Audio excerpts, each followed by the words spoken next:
Agustín Laje destrozó a Cecilia Roth tras haber acusado que en el gobierno de Milei hay censura. Mirá, no lo había visto esto. ¿Qué te genera? Creo que se quedan cortos con la autocrítica, porque el principal problema que tienen estos chicos no es solamente que la gente en abstracto se hartó del kirchnerismo, sino que los jóvenes en particular se cansaron de un modelo que supo instrumentalizarlos, que supo contagiarles una falsa rebeldía, que supo posicionarlos como actores protagónicos de la escena política, y ese modelo ya no existe. Ese modelo además se demostró falso, corrupto y corruptor. Entonces, digo, me llama la atención. Creo que el chico hace una autocrítica más que interesante y más que directa, pero se pierde lo más importante. Los propios jóvenes a los cuales ellos apuntan con su streaming no los están escuchando. No, pero además a mí me llama la atención que cuando se habla de Cristina corrupto, no dicen, bueno, está muy bien que citen el libro de Majul, porque son libros de investigación periodística que ayudaron y mucho a esclarecer.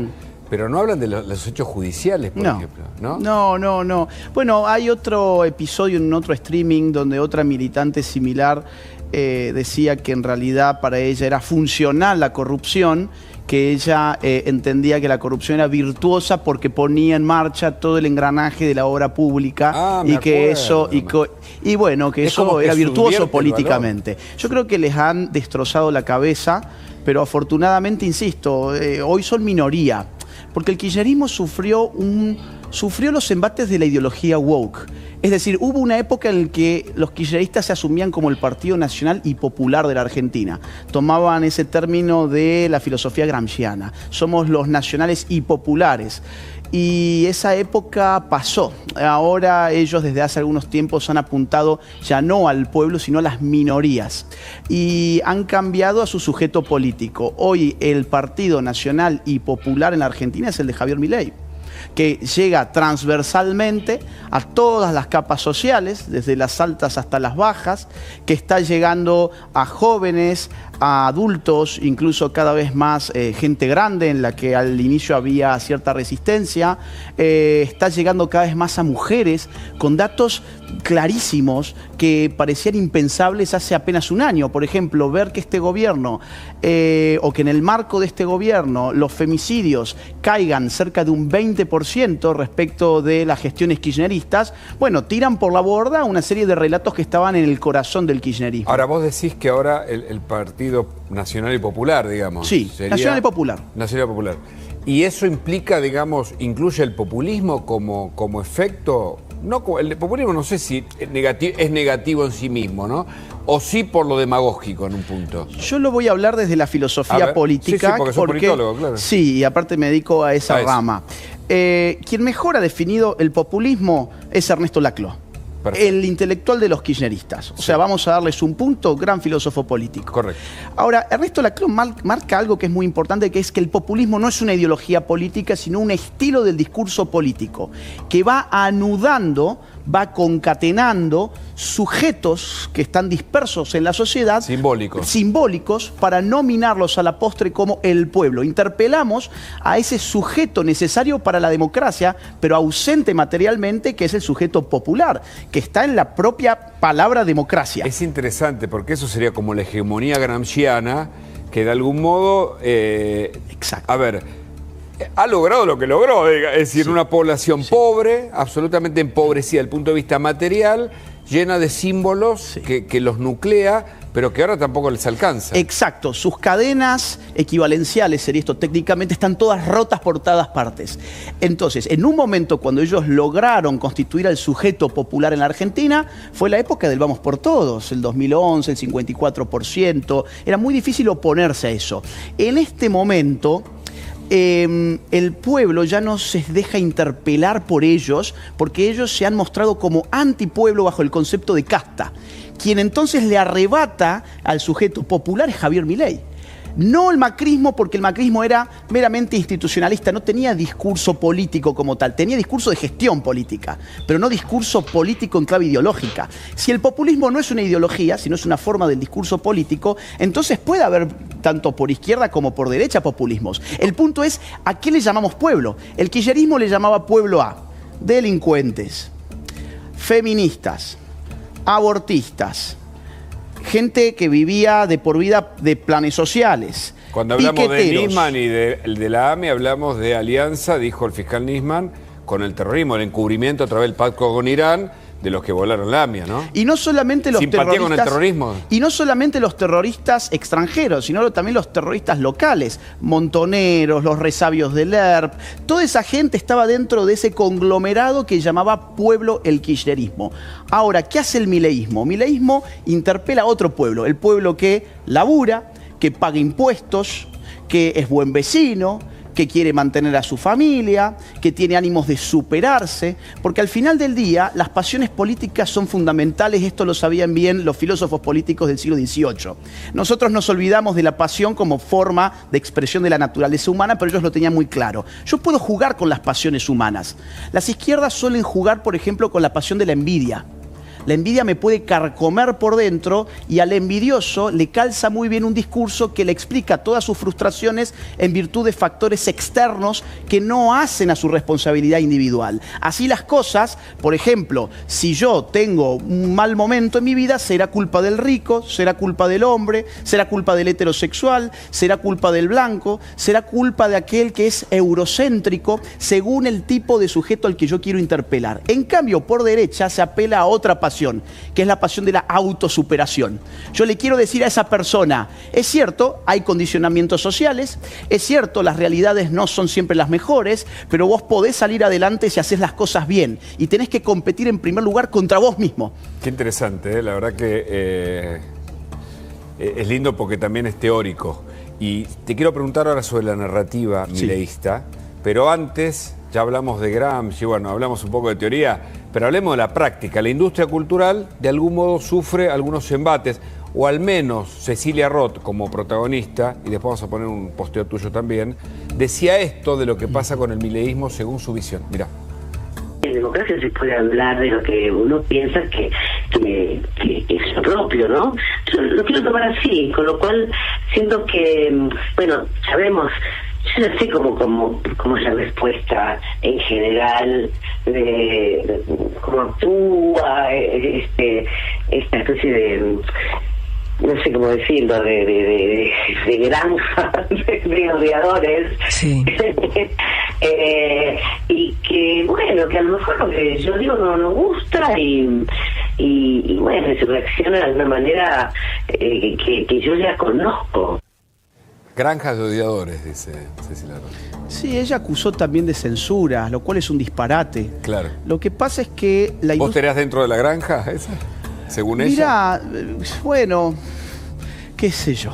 Yo soy un escritor, supongo que ella me verá como una especie de expresión de la ultraderecha o algo por el estilo y seré parte de una granja, qué sé yo. Me tiene sin cuidado. Acá el punto es aclarar siempre las ideas. A ver.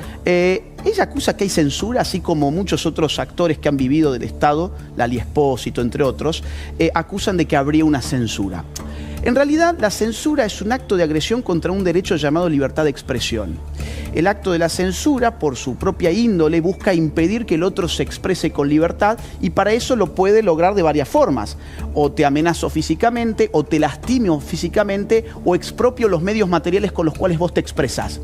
Eso lo puede hacer un privado o lo puede hacer el Estado. Bien, la censura puede venir de ambos lados. A esta señora no la han agredido físicamente, no le han amenazado con agresiones físicas, ni le han expropiado sus medios materiales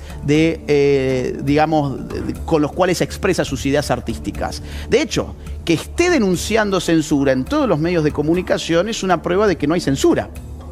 Lo que a ella en todo caso le molesta es que esa pieza fundamental de la construcción de hegemonía kirchnerista, que fue el medio cultural, que vivió del Estado durante muchos tiempos, ya no exista como tal, ya no sea una herramienta de poder la cultura, sino que sea un juego de demanda y oferta.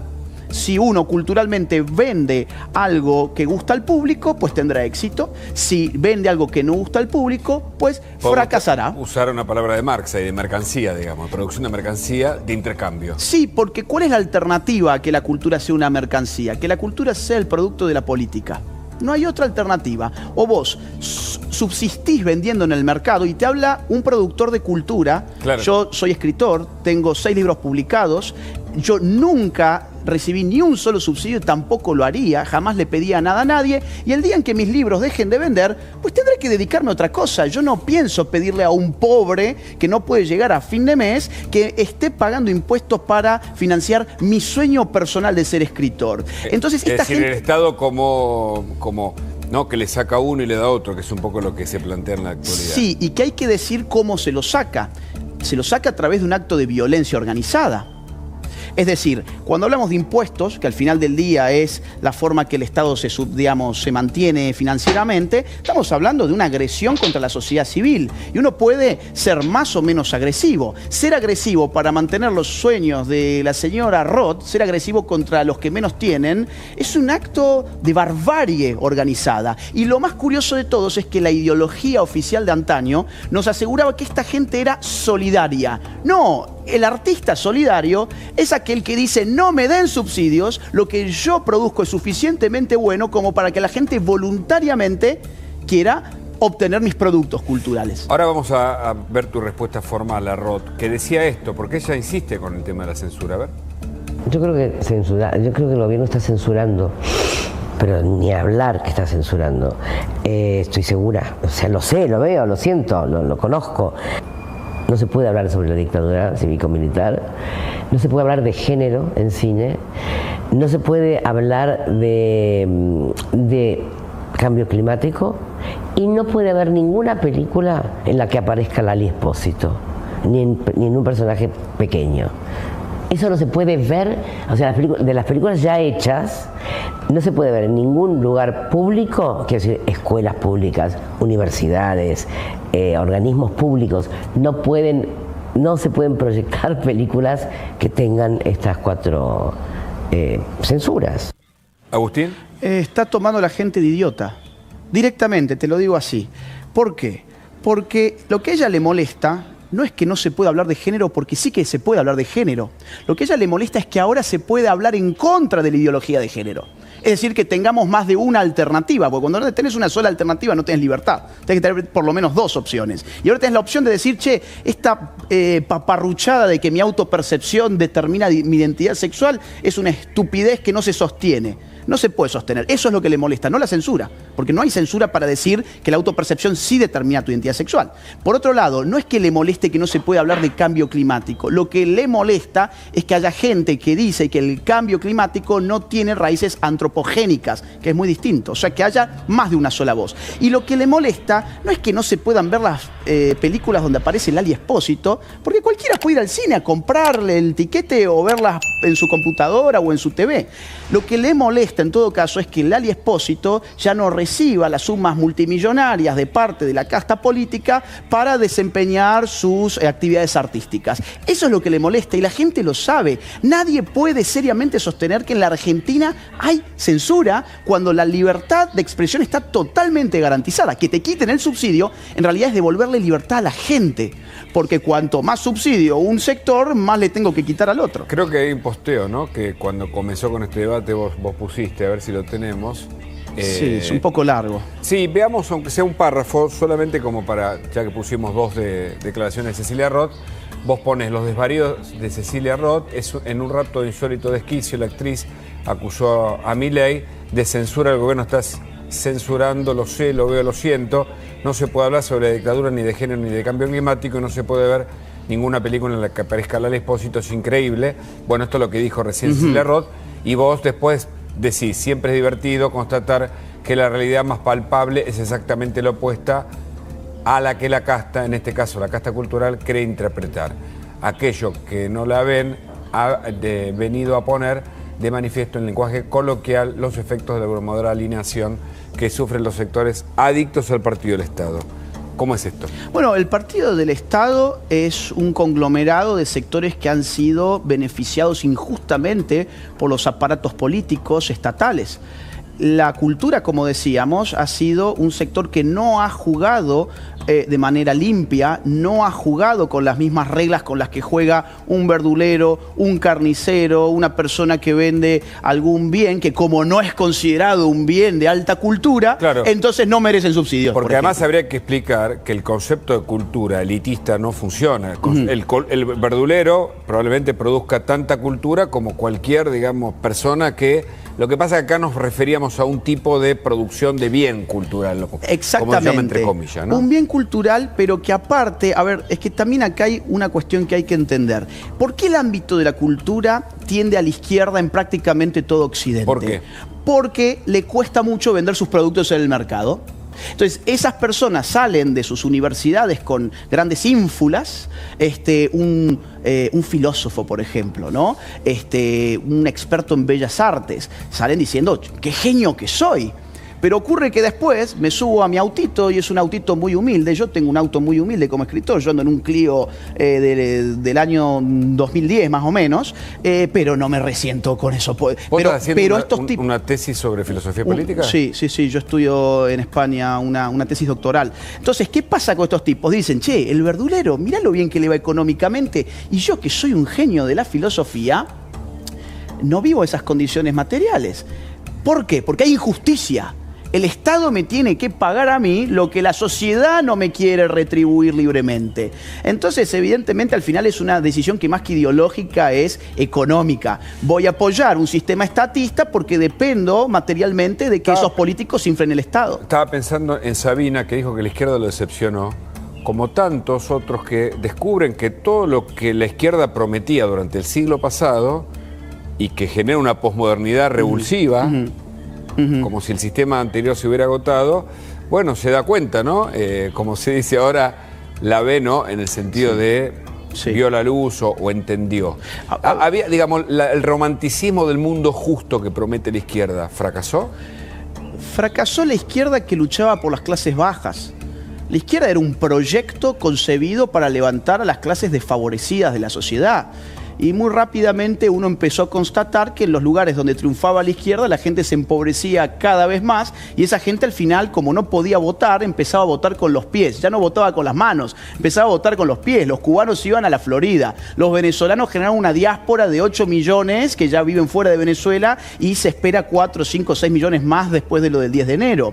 Si vos te fijás además, todas las dictaduras en pie son de izquierdas cuando al mismo tiempo nos convencieron de que la izquierda era la representante más pura de los ideales democráticos. Al mismo tiempo nos convencieron de que la izquierda era la militancia... Como la de Maduro, ¿no? Como la de Maduro, claro, que hace fraude. Que dice que él representa, el último que dijo, que él representa al pueblo, cuando en realidad el pueblo lo votó en contra. O sea, 4 de 5 venezolanos no lo quieren a Maduro y él se siente representante del pueblo. Es como el mundo al revés. Pero además, hablando de industria cultural, porque no me quiero ir de ahí, porque es muy interesante, Florencia Peña parece que está enojada y dice de lo que hay que reírse y de lo que no. Es por la vuelta de poner a Franchella, cuando ocurrió hace un par de décadas aquel, bueno, humor, digamos, más clásico, y ella dice que no da que el programa vuelva, el humor tiene que ver con las épocas, es humor antiguo. O sea, son catadores de gustos. Más aún, son sacerdotes laicos. Es decir, están ejerciendo una función sacerdotal que la gente ya no aguanta. La idea de la izquierda constituye la vara moral con la cual vamos a juzgar qué se puede decir, qué no se puede decir, de qué uno se puede reír, de qué no se puede reír, qué palabra puedo usar y qué palabra tengo que modificar por una que no significa lo mismo pero que es políticamente correcta. Esta gente se ha pasado de la raya y ha perdido el buen humor. La izquierda antes tenía buen humor. Es decir, había una identificación entre ser militante de izquierdas y la alegría, la risa, la buena onda, estar desacartonado, ¿no? Y eso se perdió. Ahora son personas amargadas, personas que están todo el tiempo juzgando a ver qué palabra se usó, qué otra palabra no se usó. Son sacerdotes laicos que ejercen una religión política en vías de extinción, que ya ha mostrado que no funciona para la sociedad, y tienen un problema este año, que es que se vienen las elecciones de medio término y que va a tener repercusiones políticas la situación económica que mejora. Los reductos donde el kirchnerismo todavía funciona, estoy pensando en la provincia de Buenos Aires, en el conurbano particularmente, donde faltan cloacas y te matan por inseguridad, tal vez como en ningún otro lugar de la Argentina. ¿Por qué todavía adhieren a ese sentimiento de izquierda kirchnerista / peronista? Porque el socialismo del siglo XXI y el kirchnerismo es parte de ese megaproyecto continental que tiene base en el castrismo y en el chavismo. Bueno, eso hay que decirlo. Ahora te quiero preguntar por la decisión de Biden. No sé si estás al tanto. Acaba de publicarse en The New York Times. Ahora te lo cuento. Yo acabo de llegar de Córdoba, con lo cual no estoy muy al tanto. Ahora te lo cuento porque también es un tema. Bien. Sí. Entonces te decía, lo que hace esta gente es un modus operandi muy claro.